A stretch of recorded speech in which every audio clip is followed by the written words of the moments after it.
उसने एक दासी को बुलाया और कहा, सुन बांधी, मेरे पति को बुला ला। कहाँ से?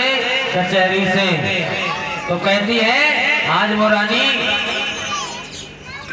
कि हे दासी, मेरे स्वामी को बुला कर ले आ, मुझसे तो मुझे उनसे दो बातें करनी है। तो आज बांधी महलों से और कचहरी के लिए चल देती है। तो लिखा, अरे बांधी चले गई तेरे महलन से, अटकत जाती मनोरिया चाल।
बताया, आज महारानी ने जब भेजा था बांधी को, तो बांधी महाराज मानधाता के पास पहुंची और कहती है, महाराज आपको और महारानी बुला रही हैं। मानधाता ने कहा, ठीक है चलो हम आते हैं।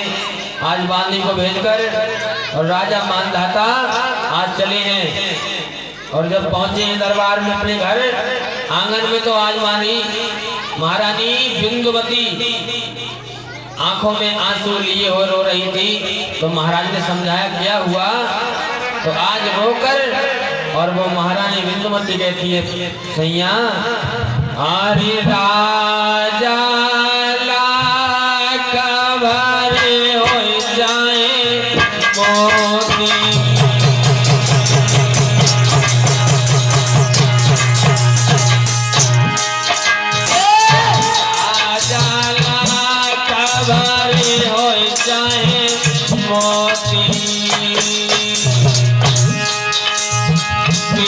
बेटा के इज्जत नहीं कहूँ होती।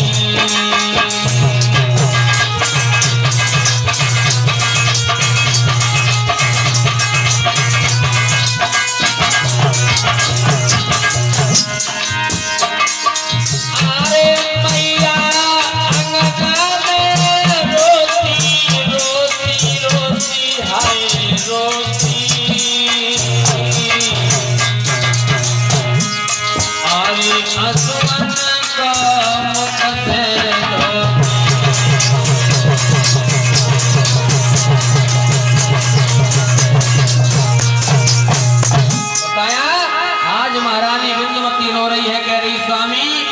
जब तक हमारे घर में कोई संतान नहीं होगी हमारी इज्जत कहीं पर नहीं है। तो समझाते मानदाता कहते हैं रानी पागल मत बनो, अरे ये तो सब कर्मों का खेल है, ये सब उस परमात्मा की लीला है। बेटा देना ना देना या दे दे तो दे के ले ले, ये सब भगवान की लीला है। और कहते हैं महाराज मानदाता ये तो कर्मों की खेती है।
और ये हमारी बहन रेखा कश्यप और पुष्पा कश्यप,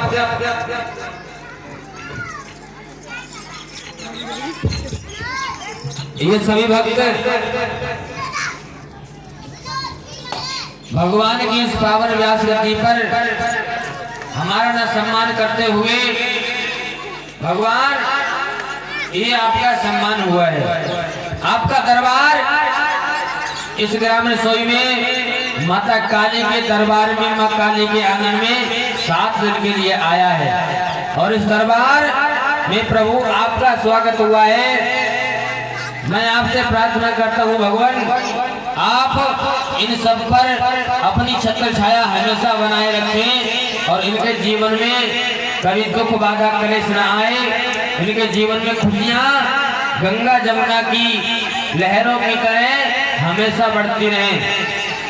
अन्नपूर्णा महारानी इनके घर में कभी भी किसी चीज की कमी न होने दें।